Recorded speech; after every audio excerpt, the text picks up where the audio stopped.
it's Shawnee. Welcome back. So today I'm just gonna play around a bit with makeup and talk to you about some news that I've been reading. Now, I think I'll start with like the lighter news, and then towards the end we'll talk about some of the more serious stuff that's going on, because I think some stuff, like, it's important for us to know some of these things. And there's a bit of seriousness through all of the stories, but there's a little like levity in some of them too. So let's get started. I am going to start with my NYX glitter glue. So one thing I was reading was about this man who's gonna put us all to shame, in a way. In another way, it doesn't seem like he was really looking after his mental and physical health. But there is this man who works for Burger King. He's been working there for 27 years, girl. And when I tell you, he looks good, okay? He's like in his 60s, but home dude is giving me like late 40s, like mid to late 40s. Shoot. But anyway, he's been working there for 27 years. And the thing is, he has not taken a sick day ever in 27 whole years. You know, some of us can't say we didn't take a sick day in like 3-4 weeks. Like we took a couple of them, right? But this man has not taken a sick day in 27 years. So he's had no unplanned absences. Now, here's the thing. This man has been a single father to 4 girls. I think the girls are all like adult and out the house right now. But he raised them kids by himself on an income from Burger King. And he was a cook and a cashier. I'm sorry, he is, because he's still working there. A cook and a cashier. We all know that's not a lot of money. I don't know how he raised 4 kids, and he seems to have raised them well on a Burger King salary. Anyway, so part of what he said is that he couldn't afford to take a sick day. So he said that sometimes he would be in so much back pain from standing up all day that he would be laying in front of the fryer where they cook the fries, I guess, and in pain, and his colleagues, his co-workers would be like, dude, go home. And he was like, I gotta pay the gas bill. So first of all, that's a problem. That's a societal problem. If somebody has to work so hard that they can't take a sick day because they have to pay their bills, we have a problem there. But anyway, Burger King allegedly wanted to give him a little thank you gift for being such a committed worker, right? Like putting aside your mental health, your physical health to really come in and help, because the only times he's taken off, one was to get a surgery for his sleep apnea. The other was to get a surgery on his spine that got all messed up because he's standing up all day. And he used vacation days for that. He didn't use a sick day. He used vacation days. Because the thing is, Burger King allegedly doesn't have any paid sick leave. So if he doesn't work, if he's sick and he doesn't work, he does not get paid. So you want sick people to come in and cook people's food, and you want sick people to come in and like make themselves sicker because they're working when they should be relaxing? Okay. I'm going to go in with this shade Rom-Com from Copacetic Cosmetics. So like, make it make sense, but it doesn't. It doesn't make any sense, right? So Burger King was like, let's honor him, this good-looking 60-something-year-old. Let's honor him and thank him for his, commitment to the company. So they decide to give him a little goodie bag. And when I say little, I mean little goodie bag. Let me tell you what was in the goodie bag. A movie ticket. What's that, about like $15 these days? Some candy. What? $10? Some pens. And it was like the big pens. So that's $1.99. And some keychains. That's another like $3. And a Starbucks cup, which is probably the most expensive thing in the entire bag. Because the bag is not expensive. They probably just put it in a bag that somebody had in their kitchen under the sink. So how much was that? whatever amount it is, it's not enough. It's not. I have not taken an unexpected day off in almost 3 decades, and you give me a Starbucks cup and a pen and a keychain and a Snicker bar. And I mean, thank you for the movie ticket, because movies are expensive these days. But I feel like I would quit right away. But no, I couldn't, because I had no paid sick leave. I had no retirement. So I can't even quit, even though y'all are full of it. That's all you gave me. Y'all, when I read that, I was like, that's just like corporate America. Like, you can't even give me like some like, you can't even tell me, you go ahead and take you a little vacation. We gonna give you paid sick leave and vacation. Okay, go ahead and have some good times for yourself after almost 3 decades. So this man, you could tell he's a sweet little man, because he was so thankful. He was so thankful. He was like, this is awesome. He was like, I'm grateful because not everybody gets this. And that's nice. He's such a nice person. Because some of us would probably cuss them people out. Because not me giving my entire life to you, not being able to see my kids, got physical health problems and all this jazz for almost 3 decades, and you give me something that you feel. I could go around my house right now and I could find you a Starbucks cup. I could find you several keychains. I can find you a whole bunch of pens. Like, here's one right here, and it's one of those good gel pens. I could find you some candy. Only thing I can't get you is a movie ticket. And I'm sure I have a bag somewhere that I could put all this in. So somebody went on home and they put all this stuff in a bag and they were like, here, sir, thank you for your service. I would be insulted. This man is so grateful, but I would be insulted. No, you did not. I know you did not. I know you didn't. I know you didn't. So the interwebs, here's about this. And some people are like, oh my God, like goals and stuff. And the dude is like, nah, I missed out on so much of my kid's life. I have mental problems. I have physical problems. Don't be like me. Don't work like this. And some people are like, Burger King. That's all y'all gonna do? That's all you gonna do? You couldn't even slip a $100 bill in there? Like, you couldn't do nothing. So the interwebs actually raised $400,000 for this man. That's one of the times I've been happy about society, because there's a whole bunch of stories that make me feel like we just need to burn it all down. So they got him $400,000, and he's like, now he has retirement money. Now he can help pay for his grandkids' school, like all this stuff, their college and everything, which is just like, he is so deserving of this. Who knows? I don't know where it's at, but you might have encountered this man. He might have made your food and gave it to you, you know? So the least we can do is help this man live out the rest of his life in a little bit of comfort. But the thing is, you could tell he has this intense work ethic. He said he gonna still work, honey, at Burger King because he likes his coworkers.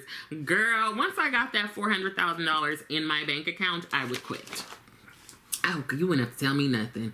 I would be like, F you, Burger King, and I would have number 4.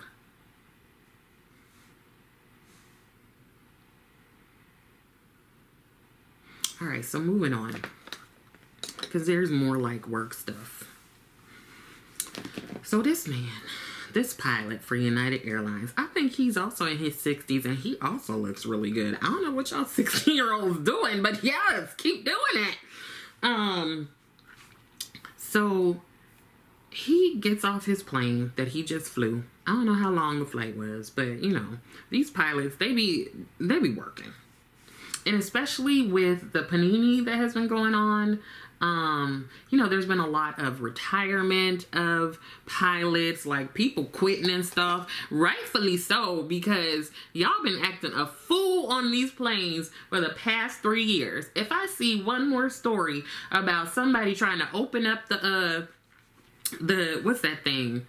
exit thing while we in the air, or somebody cussing a flight attendant out, or somebody punching and kicking a flight attendant. Like, if I hear one more story, like, y'all need to stop. Okay? Stop it. Because we are up in the air. I don't know if you recognize it. Our feet are not on the ground. This is not the time to be unfriendly in the friendly skies. Like, our flight attendants should not have to worry about ducking and dodging somebody trying to hit them. The other thing is that flight attendants are telling, like, the FAA that, like, oversees all the flight-related airline stuff. Like, we need some self-defense training. And I agree because folks are getting up here and acting a plumb fool on these planes. Like, that's the last place, in my opinion, that you want to act a fool. Do you know what I'm saying? Like, sit down, buckle your seatbelt, put up your tray table, bring up your chair, and be quiet. That's all. People on here bringing boa constrictors. People on here, like, having blood under their seat. Like, I need y'all, stop it. Stop it. So the flight attendants want to get some self-defense training, because not only do they have to, you know, go down the aisle and give us our, like, Diet Coke with a side of those biscuits that are so good, those Biscoff biscuits. Not only do they have to do that, but they have to protect themselves amongst, like, they don't know who gonna do something, because somebody gonna do something on their flight. They should not be coming to work having to, like, be ready to fight. That's not their job. They are not a wrestler. They are not a boxer. They are not a rugby player. They should not come in here having to fight. So they want to get some self-defense classes. And you know what the FAA said? They said, nope. On your own. I just think that's so wrong. Like, first of all, I think it's wrong that they even have to, like, do some extra, like, training for, like, because it's just not safe to fly with these passengers. Like, and then you're not going to pay for it. I feel like that's part of the training now for like flight attendants and pilots. Because I'm literally risking my life in several ways. One way is being on this plane. The next way is having to fight these passengers. That's not part of the, I don't think that's part of the description of the job that y'all put on, like, LinkedIn or Indeed. I feel like that's a little extra that you're asking me to do that I'm not prepared for. And I can't believe that they don't want to pay for it. Like, I mean, but that's not even it, y'all. Because what I'm getting, like, these flight attendants and these pilots are getting tired, okay? They are tired. They are tired. They are tired. Lots of their colleagues have retired, or they're just like, I'm done. I'm not doing it anymore, and you can't make me.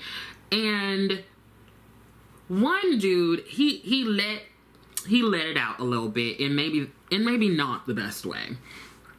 So allegedly, this United Airlines pilot, you know, he finished his route of driving, flying, and he comes out the airport, Denver International, and his next behavior that he does is, like, it's resulted in him being charged with misdemeanor criminal mischief. I'm gonna go into this Vidyard palette. So, home dude, he's driving out of the parking lot, right? We've all been there. You're tired. You just had a long day at work. Like, you're fighting with your partner. The kid's not listening. You're hungry. You're all these things, and all you want to do is get out that parking lot and go home, right? But he was at the parking arm. You know, when you drive up to, like, the parking machine thing, you put your ticket in, you pay your bill, and then you take the receipt out, and the parking arm goes up, right? the parking arm was not going up. And cars were starting to like back up. So this man is just like, no, I can't do it anymore. So he gets out of his car and he goes and he gets an axe out of his car. I have questions. We're going to come back to those questions.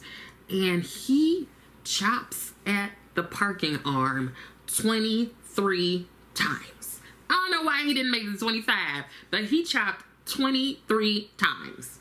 Once he's done, you know, the parking arm is destroyed. So thank you, sir, because we can now drive out.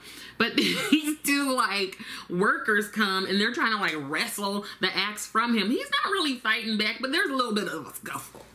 My first question, where did you get that axe and why is it in your car? Oh, like, that's my first question. Some people might have a different first question, but mine is like an axe. Like, it's a fully grown axe. It's like not a little one. It's like, it's an axe. Why is it in your car? What do you need an axe for? I mean, I guess you need it for situations like this. But I'm just like, he was just done, y'all. Have you ever been like that when you go to work and just, it's like that one last thing. It's like that one last thing, the last straw, and you just lose it. So he's been put on leave. I mean, that part is not funny. He's been put on leave. And, you know, he's off the schedule for right now. He's been removed. And so a lot of people are having different reactions. Some people are like, I get it. I understand. We're here for it. You know, the world is ridiculous. And some people are like, I don't want him flying me in the friendly skies. Now, I feel kind of two ways about it, okay? Because maybe it's just, as a psychologist, there's a lot of people going to work with mental health issues. Hell, most of us therapists are. So if we didn't engage with anyone who was going to work with mental health issues, like, the world would fall apart. You know what I'm saying? Like, unfortunately, that's how the world turns. So I feel like I would just prefer to know his like employment and work history. To me, he doesn't have any disciplinary action. It seems like he flies well and is on top of things. So I feel like he's okay flying. And it's United Airlines, so I probably flew with them at some point because I like to take United. So I don't know if I would necessarily have a problem if, like, because that, I don't know. Tell me what you think, because I can understand not wanting to fly with him because you're like, if he could take an axe to that arm, what is he gonna do if like one of the passengers pisses him off? But also I feel like, you know what, this doesn't seem like behavior that happens often. I think he just was like, I'm done. So I don't know. And I think just knowing, like, all of us are going to work with mental health problems, like, I mean, I don't know. The other thing that I learned, because I had to do a little bit of research, is that the FAA bans pilots from the cockpit if they reveal that they are seeking out regular therapy for their mental health. So to me, it's like, so you don't want me to have mental health issues, which is essentially impossible because everyone has something. You don't want me to have them. And if I do, but I go to therapy, I can't do my job. But then if my mental health isn't good, I can't do my job. So I don't know. It doesn't make any sense to me. And, like, according to what I've read, it also makes pilots not seek out mental health treatment. I would prefer a depressed pilot that is in treatment than a depressed pilot who is not. I don't know. I don't know. You have to tell me what you're thinking, because to me, it's like a conundrum. It's like a conundrum. What am I supposed to do? You're not giving me any options here. You're not giving me any options. I think there are several industries like that. Like, if you reveal that you're seeking out any treatment for mental health, then they're like, bye-bye, you can't work here. But then if you don't get the treatment and then something crazy happened, like, then I can't work here anyway. So, I don't know. But I think that's why a lot of times certain industries, people are not getting the help that they need. And I think that that's worse than people getting the help that they need. I don't know, child. But some of these people are getting to their breaking points. Some of these people are getting to their breaking points. And I get it. Like, some of these teachers, have you heard of all the teachers coming in drunk? Like, I think I had never felt so embarrassed for someone. There was a lady, I don't remember where was it Texas? I don't know, it was probably Florida. But she goes to school, she teaches 3rd grade. She gets to school, she's fine. Then all of a sudden, she has like some erratic behavior. So the administrators call her into the principal's office. They already got a police officer right there. And they're like, Susie, I don't know what her name is. Did you take any medicine this morning? Because you don't seem the same as when you got here. And she's like, oh yeah, I have some medication for anxiety that I take before I go to sleep. But it's like 12 hours after sleep. So that should have worn off a little bit. But then she said she took some in the morning. And they're like, okay, but like, did you drink any alcohol today? And she's like, no. Oh, well, I had some at 3 in the morning. And I drank a box of wine the night before.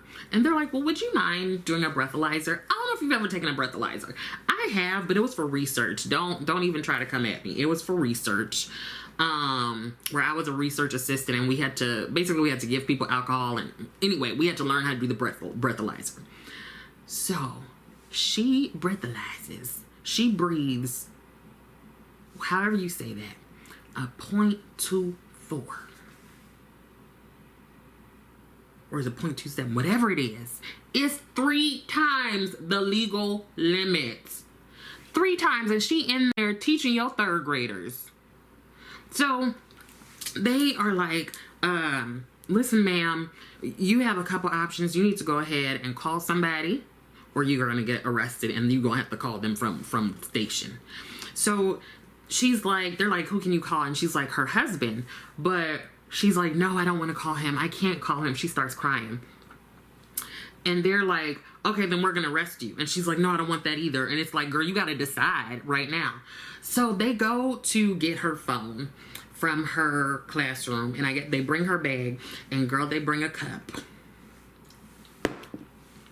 And they're like, what's this? She was like, oh, that's just my juice. And they smell it. And the officer was like, this is wine.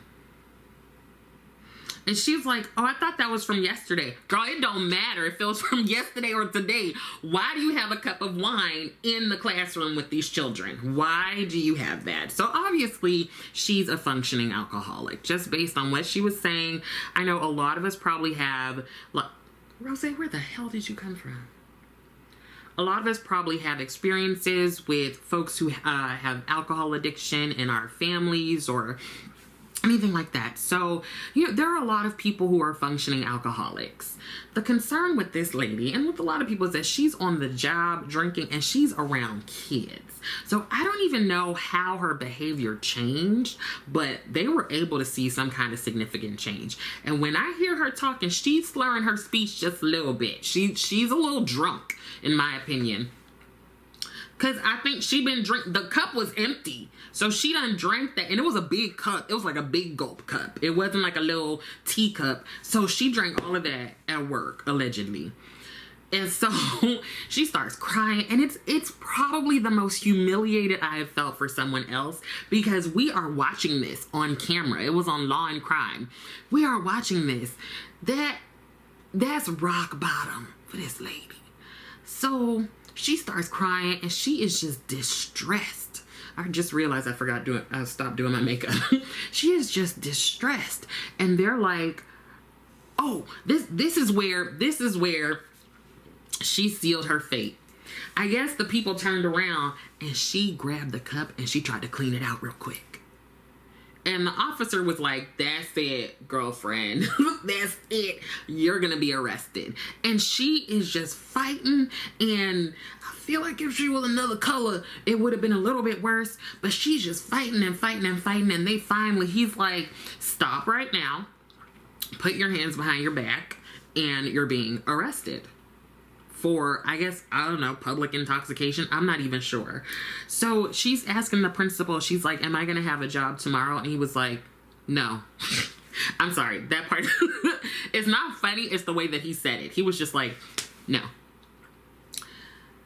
And I hope this woman gets the help she needs because it was really sad to watch. I don't know if y'all have seen it, but my sister and I were talking about it, and our other sister, cousin kind of person, she's a teacher, so we were talking about, she's like, yeah, like, teachers are tired, teachers are done, like, and I don't quite understand, but we don't give teachers the respect that they deserve, and we surely don't pay them enough. So on one hand, I understand, like, girl, you are just done. Here's the thing though, it's the first day of school.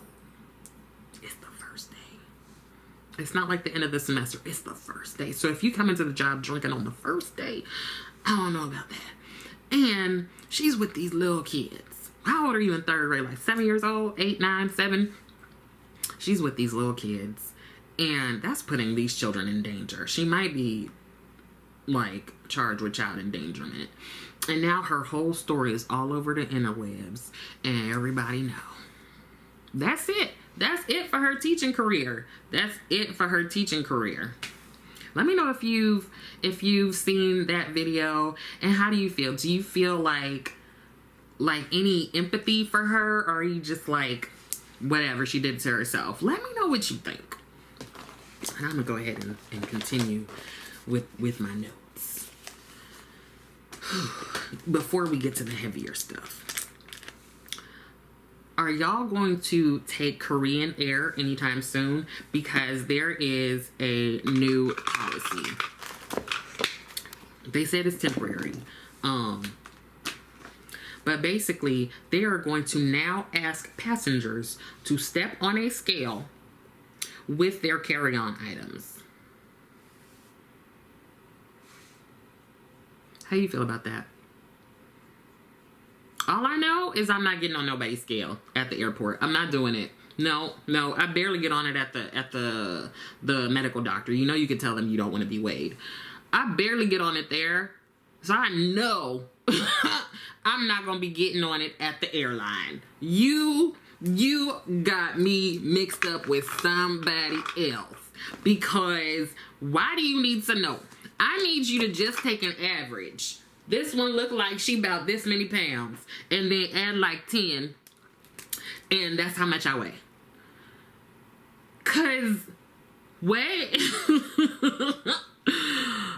I mean, I don't have to get on a scale to get on the bus or a train. And I understand you're trying to like balance everything out. But like, that's not my responsibility. I'm gonna show up with the weight that I have and the bags that I have.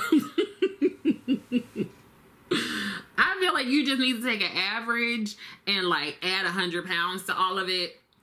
Just take an average of each passenger and go about your business and figure out how to level out the plane. Because you're not going to cause me any psychological distress before I get on this plane. Because I don't want to end up like those people that get banned from flying for the rest of their lives because you don't cause the ruckus on the airline. And or on the airplane, they said that it's temporary and that it's anonymous. I don't believe that it's anonymous. Ain't nothing anonymous. So I know what you gonna do. You probably gonna have my weight. You know how you have the board where it's like who gets upgraded? I feel like you're gonna have my weight next to my name. And I'm not okay with it. But they said it's temporary, so we gonna see. But just in case you are either flying Korean Air or Air New Zealand, be prepared to get your behind on the scale. You know they're gonna start doing out here. Delta's probably gonna be like, that's a good idea.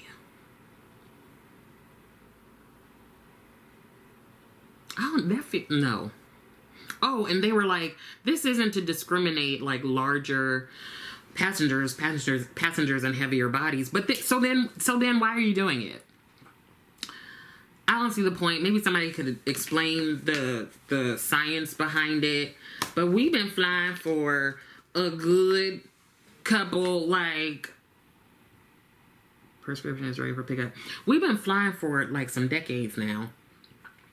And y'all can't figure it out just yet of how to get me on the plane without getting my weight. I don't know whose fault that is, but it's surely not mine. Oh, no, that's not it. Where is my primer?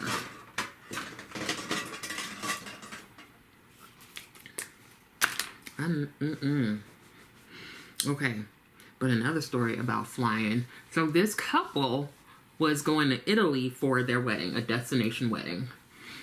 But like 10 days before they're supposed to get on the plane, their dog chews up the groom's passport.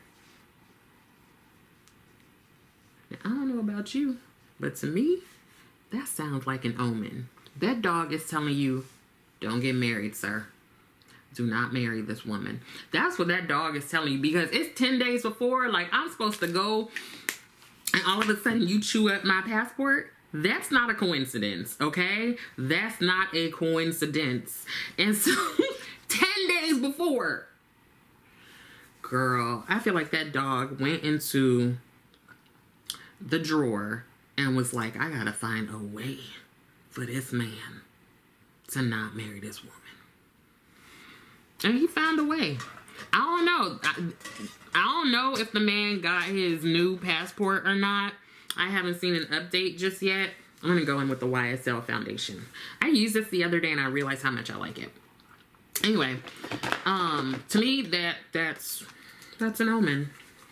And I don't know that I would try to get on that plane and go get married to this woman. I think I would be like, girl, something ain't right about that. So the plan is, if he doesn't get the passport, like a new one, the bride and the wedding guests are just gonna go to Italy and have a good old time and see him when they get back. Which I understand. You already paid for your ticket and everything. It's not nobody's fault but his that this dog don't ate his passport up. But I just feel like I would be like, maybe we shouldn't do this. I'm not even that like suspicious of things, but that right there, that feels like it's a real good sign that I'm supposed to not engage in this activity. The other story I heard about a wedding was this woman was going to this little party for her and her boyfriend. And at the party, he proposes. And she's all excited. She's like, yes. But the part that I just can't get behind is that he surprised her with the ring and a wedding on the same day. He surprised her with the wedding. And her family and friends were all in on the planning. So, you know, they took her back and she got her hair done and her makeup done. Apparently, he chose her dress and everything. And I have a problem with that. Because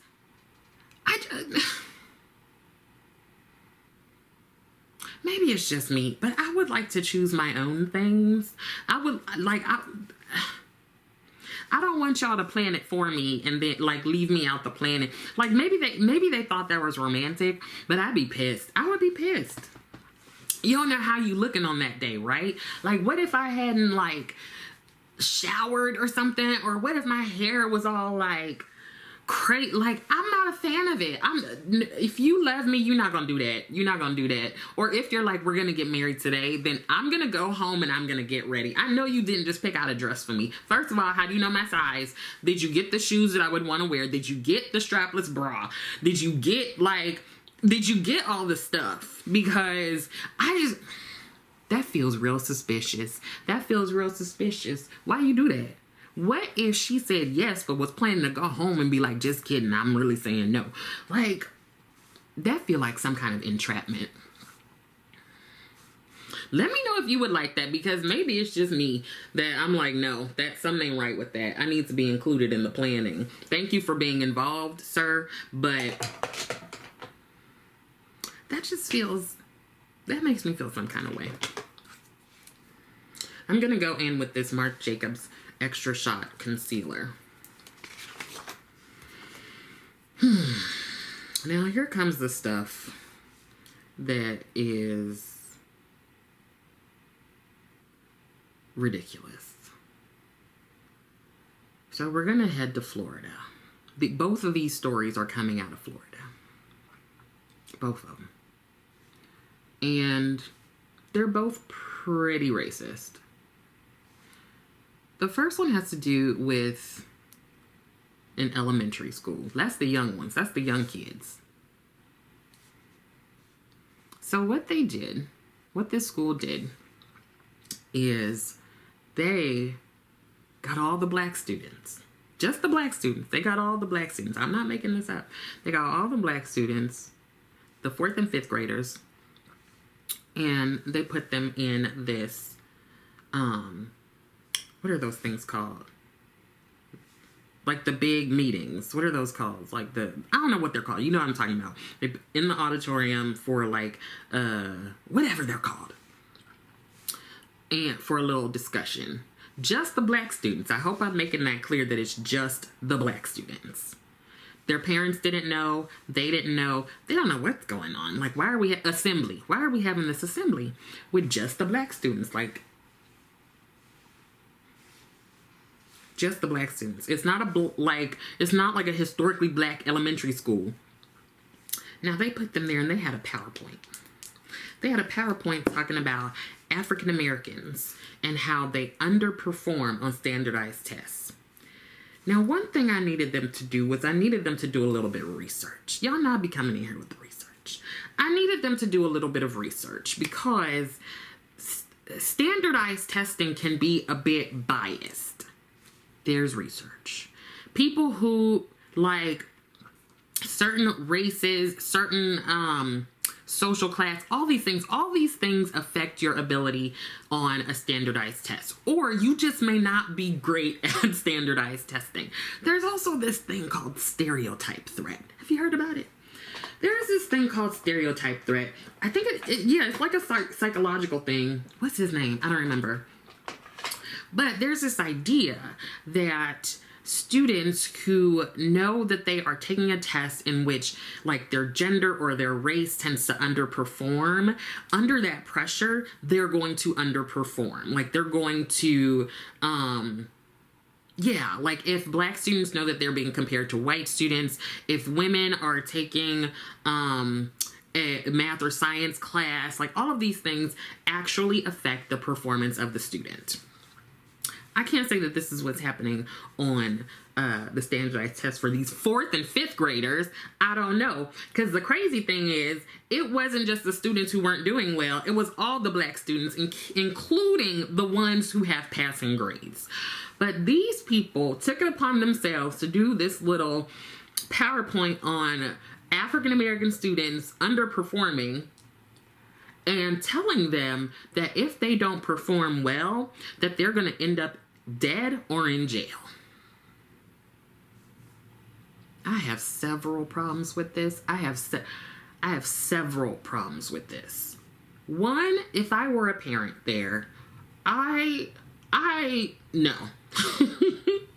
You just did this. You didn't think it was important to include the parents in this like discussion or something, or tell them that that's what they're going to do. So you are pulling my child out of class and putting them in this assembly to tell them that they are going to end up dead or in jail because they are an African American student who may or may not be performing well academically, because again, kids who were passing were also included in this assembly.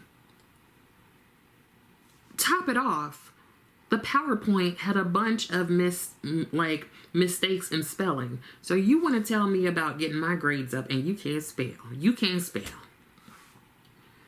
that right there, no. And so some of the kids go home and they're crying and they're distressed. They're like, I'm going to die. I'm going to go to jail. Child. When I tell you this racial stuff starts early, when I tell you it does, I don't want to get too into it, but I really do hope that y'all listen to some of this stuff. Because how old is a 4th or 5th grade? They still little. They still little. Could you imagine your child being pulled out of their class because of one of their identities and told that they are going to be dead or in jail? People have the gall. They have, I don't even know what word. There is not a good enough word to, I don't have words. I don't have words, y'all. I don't have words. I don't have words for that one. When I read that, my mouth dropped open. My mouth dropped open.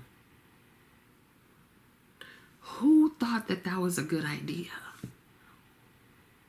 We're going to take all of the black students, and we're going to put them in this auditorium, and we are going to just give them advice on, why they need to perform well academically. Because obviously, if they don't, girl, they're going to be in jail or dead.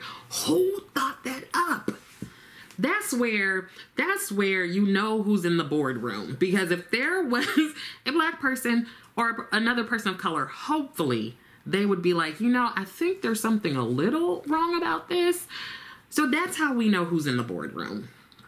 And that's why we need to diversify things. But I'm not going to go on a tangent about it. If you want me to, just let me know and I will. The last thing I'm going to talk about, y'all, is something that recently happened. Was it 1 or 2 days ago? And that was another shooting of black people by a racist in Jacksonville, Florida. I'm not making it up. They have confirmed that it was racially motivated. They've confirmed it. And I think it was 21 years old.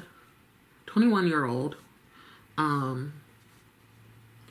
had like his own little letters about racist stuff, essentially. And he specifically went to a store to kill black people.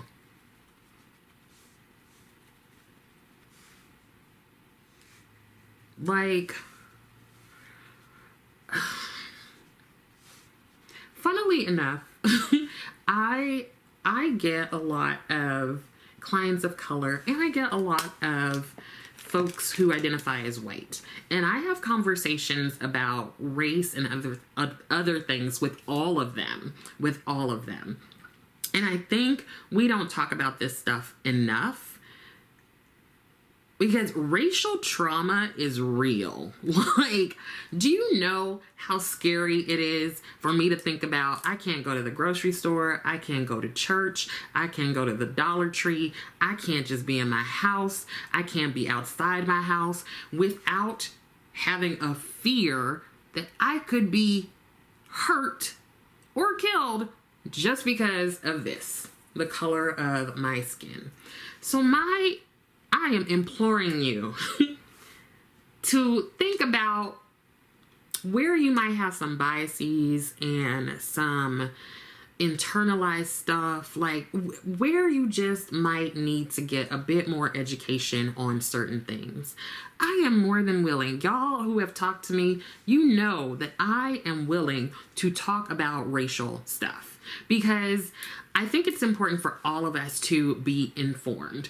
And it's the responsibility of those who have privilege to be an ally and an advocate for those who are marginalized in our society. And it's also important to learn things. Even though I'm like a multicultural therapist, I still have things to learn. I still make mistakes, and I think a lot of times people are afraid of making those mistakes, but if you don't make the mistake, then you can't learn. So what I'm really saying, I don't even know, but just like, it's hard sometimes. a lot of times. To not feel safe. Do you know what I mean? Like, for whatever identity that is just like misunderstood or marginalized in our society, I just feel like we have to do so much better, because we all deserve to feel safe in our skin, and we all deserve to feel safe in our houses, in our stores, in our churches, in our movie theaters. Like, we all deserve to have that safety, and there are a lot of people in the world walking around feeling unsafe, and that is just not okay. So I'm ending this video on a more serious note, because this is serious stuff that I think we need to talk about. I can joke and laugh about so many things. I can't joke and laugh about racism, homophobia, transphobia, misogyny, sexism. I can't joke about those things. I just can't. I realized that I didn't finish my makeup. Here, let's put this on.